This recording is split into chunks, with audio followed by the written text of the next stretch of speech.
I know over the years I've had this conversation about a leader's made or a leader's born. My own take, I would always stick to the part that says leaders are made. Because first, everybody must build on the foundation that you can't give what you don't have. Hi guys, welcome once again to Think Tank TV. My name is Moses Warebo. Have you ever wished to become a manager, to be a leader in your sphere of contact? Now hear what the master responded when his disciples asked him, which of us is going to be the greatest? He said, he who wishes to be the greatest must find a way to serve. Today we are going to be treating the topic with title, Service, the Pathway to Leadership. And we have on set to join us today, Comrade Tamunotonye Martyns Yellowe. He is the immediate past secretary of the Senior Staff Association of Nigerian Polytechnics, Federal Polytechnic of Oil and Gas here in Bonny. And we're going to be bringing him on set to do justice to this topic. If you're new to our session, kindly do well to hit the subscribe button, give us a thumbs up and a comment to tell us the topics you'd like us to treat. And we're going to be here to serve you. Thank you so much, Mr. Tonye, for joining us today. Thank you so much for having me. Yeah, so we want to do the topic with title, Service, the Pathway to Leadership. We know you obviously have experience in leadership. You've handled one or two positions. So we'd like us to do justice to this topic so our viewers out there can learn a lot. But first of all, we'll give you a few minutes to perhaps introduce yourself a little if you think what we gave out was not clear enough, and tell us what your perspective is about leadership as a term. Okay. First, thank you. It's a pleasure to be here.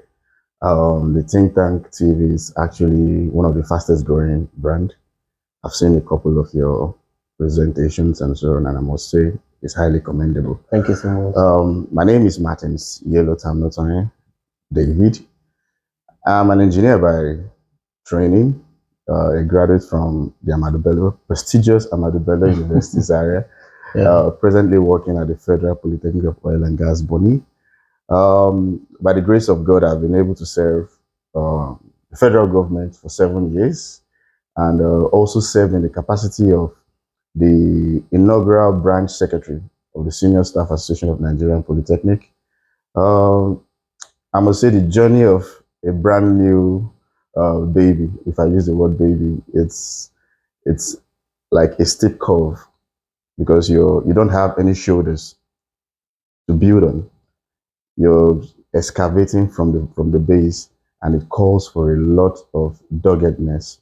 So a little bit about my leadership style and my leadership personality.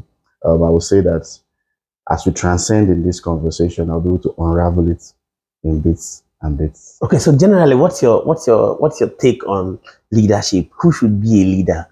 Some people have the perception that leaders are born. Some people say leaders are made. Can we hear what your take is on this? What do you think about that? I know over the years I've had this conversation about a leader's made or a leader's born. My own take, I would always stick to the part that says leaders are made. Because first, everybody must build on the foundation that you can't give what you don't have. And leadership is not something that you just come with it. It's not inbuilt. It's just like the word education. Education is the ability to bring out of a man. So that in the same vein, to leadership, it's something that you bring out of a man. And the fastest way of bringing something out of a man is through experience. And experiences can only be built from the challenges you face. So in my own view, I always say leadership is something that is made out of a man, which means everybody from the top to the bottom, through the mid, down to the bottom. I like that statement. Has the capacity in them to be a leader. Okay, so leaders are made. Leaders are made. Yeah. I had the great David Oyedepo talk about this issue of making a leader. He said, people have the traits of becoming leaders, but truth is, just like you cannot say I was a born pilot. Yeah. You have to go through the training phase to have the qualities and understand the term leadership. So you've heard it for yourself. You must be made. You must intentionally go through the process of building yourself through the qualities of good leadership. Okay, so let's go straight to your experience as a pioneer secretary of the Senior Staff Association of Nigerian Polytechnics. Let's look at one of your worst moments. One of the greatest challenges you had pioneering a brand new union, and what challenges you had, and what you think you would have learned from that challenge. Yeah, beautiful. So let me start by first explaining what the Senior Staff Association of Nigerian Polytechnic is. So the Senior Staff Association of Nigerian Polytechnic is a governed union that is signed under the Nigerian Trade Act. That is mainly there to have the collective bargaining of the senior staffs in different Nigerian polytechnics. I think as at the last count, we have about 79 of our chapters in different polytechnics around the country. Around the country, yeah. So our branch was originally inaugurated on the 14th of February, 2018, of which, by the grace of God, I was amongst the key pilots, of which my my presenter here was also part of the team. Yeah. So, but moving forward, looking at our challenges, building a house, you must start from the foundation. Yeah. And the laurels, the moisture, and whatever beauty people come to appreciate about the house still boils down to the foundation. And if the foundation is faulty, then you actually have a lot of challenges with the final product. So, which means we actually had to go through a lot of rigors. Being a baby union, we couldn't stand on our own. We had to stand on the zonal and the national body. Because the truth is, one of the biggest traits of a leader is that he should learn how to synergize. Synergy is key for every leader. You learn from the experiences of others so as to sharpen your own, so that you know how to go further. So that was one of the things we leveraged on as a branch. And trust me, starting a new branch comes with its own experiences, positive and negative. So you asked me for the challenges, the worst challenges. One of the worst challenges you would have gone through. Well, we came in as a baby branch with peculiar issues. We had issues that were mainly encapsulated with the welfare of staff members. And one of the core foundational mandates of every union is to protect the welfare of its member. And trust me, for every unit, every company, every institution to maximize its production, it must be able to cater effectively for its workforce, because the driver of every unit, be it on the government scale, on the private scale, or what have you, is hinged on its workforce. So there's need to take care of the welfare of that workforce. And that was the major challenge we had. We had challenges of non-confirmation of staff, non-promotion of staff. We also had some little issues as regarding salaries and so on. But by the grace of God, I can tell you that where we are now is way better than where we were as at then. Wow, thank you so much. Okay, so I like us to look X-ray leadership as a term from the perspective of the qualities of a good leader. You've obviously gone through the experience of becoming a leader in that capacity. So let's look at what we think should be the core qualities a good leader should have. Okay. Because we're talking about leaders are made, and obviously while you try to become a leader, you should have some qualities, right? Yeah. So let's look at the qualities that should be harnessed from a person to be able to know that you are a good leader. Yeah. So first, let me x-ray the qualities from a very little definition. I always say leaders or leadership is the ability to influence others. And one of the foundations of me as a person, one of the foundations of my growth is the fact that we were raised in the view that you really can't give what you don't have. Meaning you cannot influence others if you cannot influence yourself. Now, there is a very lovely caption somewhere written by one of these Greek what do they call them? The Greek philosophers, that says that a candle cannot lose its brightness when it lightens others. So, which means every leader is there to inspire others. But the truth is that a candle that is not lit is useless. So the only way a leader can influence others means he must first of all influence himself. And what are the areas how a leader can influence himself? Number one, he must build stability in character. Stability in character is very key for any leader. People need to look at you and say, okay, we can take you to the moon, bring you back to the earth, put you in the water, and this is your kind of personality traits. We are humans. We are culpable to change. But the truth is that you cannot be far away from a little, it actually shouldn't be far off as per what people say this is who this person is. So stability in character is very important. Then number two, a leader must be purposeful. You say you're a leader. Who are you leading? Why are you leading? What are the areas you want to achieve? What are those goals you need to achieve? That's like the 5 W's, right? Yes. So you must be purposeful. You can't tell me that you're a leader and today you're here. The next day you're here. At the end of the day, you only end up going around in circles without making any progress, which is key.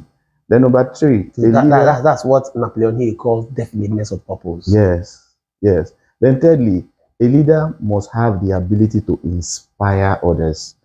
The truth is this. In Nigeria, for example, we have a lot of, in quotes, leaders that have followers. Followers. That's like cult followings. They follow you because of your personality. They see you like a cult hero. But the truth is this, out of the few or the massive followers, how have they been able to inspire others to become good leaders like them? So you can't call yourself a leader if you have not been able to inspire others. And the highest way to inspire anybody is through your actions and not your deeds. Actions are one things that create impressions in the hearts of others. So a leader must be able to inspire others. Then moving down further, in the course of leadership, you need resilience because leadership will come with its own challenges. So, yes, yeah. Let me share from one of my experiences here. When we were building the union as a branch, we had different challenges. We had challenges of different demands from staff, and taking those demands to the management.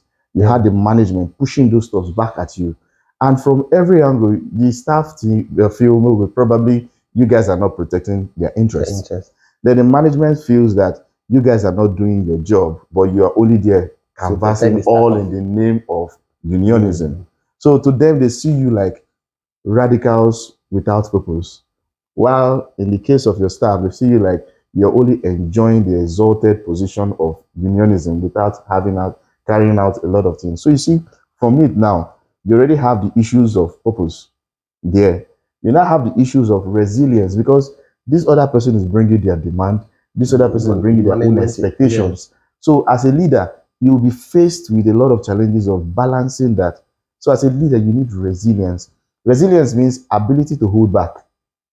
Ability to hold back to the pressures first without changing. Then that takes you to another characteristic of a good leader, which is flexibility and adaptability. Which means after holding back, you can now look at it. Okay, my policies have applied. Are they working? Do I think I need to make some alterations here or there? And that flexibility makes you non-rigid. A lot of leaders, in the name of, I just want to show that I am strong, they become too rigid. And in life, the only dynamic thing that is acceptable is change. And if you become too rigid, it is either you'll be brushed aside or the people will move past you and leave you. And for you to be that leader that wants to take them to that purpose you're driving them, it is important you must be able to be flexible. That's why it's called collective bargaining. Bargaining means I am proposing something to you. You would also tell me this is what I can offer. Then I'll go back and look at, okay, so what are the pros and the cons of this bargaining? If it makes any sense, you align. You lose some to gain the greater purpose. Because at the end of the day, your purpose should be your primary driver. Wow. I know you can go on and on and on. And that's why we actually appreciated you handling this topic. Okay, can we delve a little slightly? I know that slightly into the Nigerian scenario, right? I know we obviously have a lot of challenge around the Nigerian leadership system, right? Yeah. What do you think is the basic reason, or perhaps what do you think is the core problem of leadership in the Nigerian sector? Why does it seem as though things has gone so bad? Meanwhile, we definitely still have people who have all it takes to lead properly. You can also look at it from the perspective of the upcoming election or the elections that just passed. So, see, the Nigerian leadership scheme is novel in its own nature. Novel in the sense that it's peculiar to what other nations practice. Sometimes we ask ourselves that, okay, we have leaders that meet with other leaders from different geographical areas, countries, and so on. Why is it that they don't compare notes? Are we like a different breed entirely from the rest of the world? But the truth is no. The truth is no. It will take me back to that first philosophical statement I made that no candle loses its brightness by lighting others. So now, any leader that understands the power of growth in nation building must understand that his strength comes from the supposed masses that he leads. Because the truth is this, only them can keep you on a straight pedestrian. If your core mandate is to serve, trust me, you will be a good leader. But if your core mandate is to rule, trust me, you're going to face a lot of issues. Now, this brings us down to Nigeria. And I think in the Nigerian system, we have this, what I call the big man syndrome.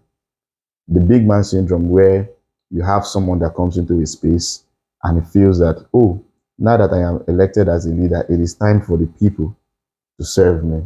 I was listening to President Obama one time when he was speaking in the Ghanaian Congress, and he also repeated the same stuff in the Kenyan Congress.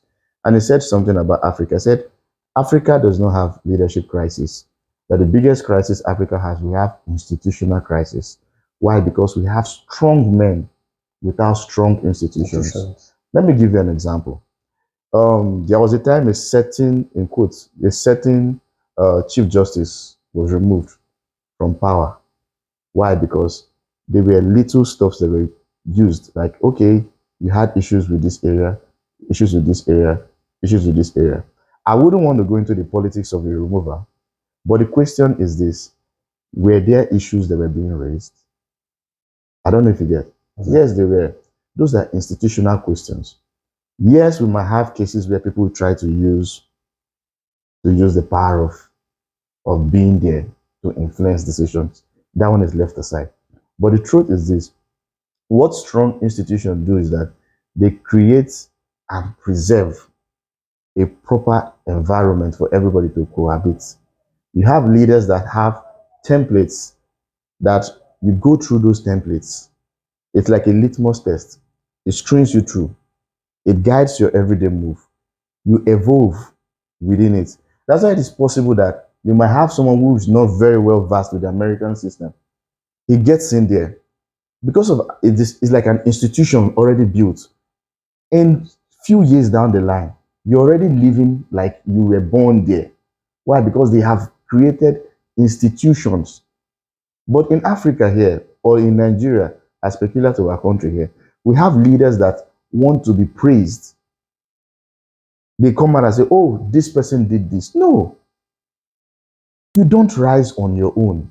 But we want to look at it from the mafia perspective. Yeah, they want to say they want people to do the job and to do the job and I take the praise. right? And that does not work. Yes.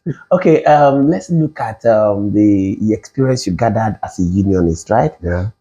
You have obviously gathered an experience. You obviously interfaced with the national body at the zonal level and all that. Let's look at the experiences you gather and let's see how you can advise. If you were asked to give an advice to unionism in Nigeria, what strategy do you think would be better used to be able to harness the better welfare of union members? What do you think should be done rightly? What adjustments do you think should be made? What advice would you give to unions to be able to achieve better results in terms of pursuing what they are clamoring for? Yeah. One of the advice, let me start from my local branch, because whatever you do in life, it must start from your local unit. It's just like politics. They'll tell you whatever you do in the Grassroots. national, you must go back Grassroots. to your ward. Yeah. Yeah. So let me start from now. Where I work is my Nigeria for now. Okay. So if there's one thing I always say about our advice to the union leaders is this: there's a difference between unionism and general politics. General politics, you win, you lose. They are supposed to be institutions to direct and govern the country, right? But in unionism, when you win or you lose, when you lose the trust, you lose the mandate of the people. You now start having pandemonium, a situation where people that placed their 25, 35 years of service in your hands, you toyed with it. So, which means whatever union leaders do, they must first think purpose, which is the collective interest of everyone. Leadership, especially at union level, is selflessness. Selflessness. The people must always come first. There's an analogy that says when water passes through a pipe, the pipe will automatically get wet, which means when a leader becomes that pipe for other people to grow, automatically the leader will grow. It's of necessity. Yes. So, which means that the union leaders must speak the collective interest for others to grow. Because when the welfare of their members grow, then they grow. Then discussing on this issue of the welfare of their members, in the union aspect, the welfare is, to a certain extent, in my own view, is divided into two sections. Now, the first and the primary welfare of unionism is about having a good working condition for the members. And that good working condition encapsulates wages, working time, working environment. And I will draw on this issue of working environment, which also includes things like a good office spacing, office stocking. You're not having 10 persons in an office space for two. You're having the requisite amount of tables and chairs for them. But I'm thinking that should be this your advice should be going to the executive and that's like the management, because union leaders are not they are only there to pursue Yes. to ensure that these things are brought to bear, right? Yes. Yes, but the management are the people that are directly in charge of providing all these facilities. Yes, but we shouldn't forget that in the dynamics of governance of every institution, we have the tripod. The tripod is the management, the governing body, which is the government, which is the regulator, then the third party, which is the union. So, which means for that tripod to function, they must work in unison. So that's why if you're looking at the welfare, don't forget we are talking about collective bargaining. You must first have a pre-negotiation. These are what are needed. You bring it there. You go into negotiators demand. Understand? Then you're not going to negotiation.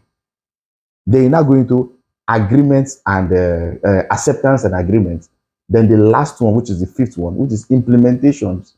So you can see that when you look at it, they also have their own key roles to play to make that tripod a successful one. And when that tripod works very well, the rest is So ultimately, your message to union leaders out there is selflessness. selflessness. Ensure you prioritize the welfare of your people ahead of your own selfish interest. Beautiful. On a closing note, we've walked so much into our time already. So on a closing note, we like to ask live questions because Think Tank TV is more of a live television station, which we believe our viewers out there should be learning from people and technocrats who have gotten experiences and challenges. Yeah. We'd like to ask this question. Out of the many reasons in life why people will fail, what do you think is the major reason why people fail in life?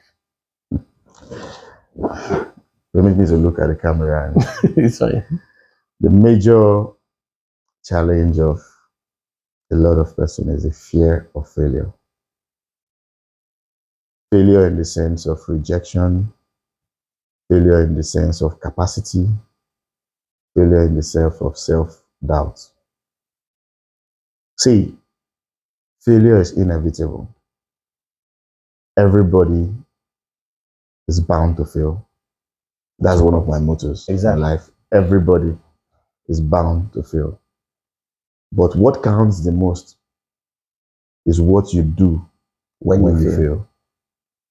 And remember, in the face of your adversity, you're not a failure. I would repeat that. In the face of your adversity, you're not a failure.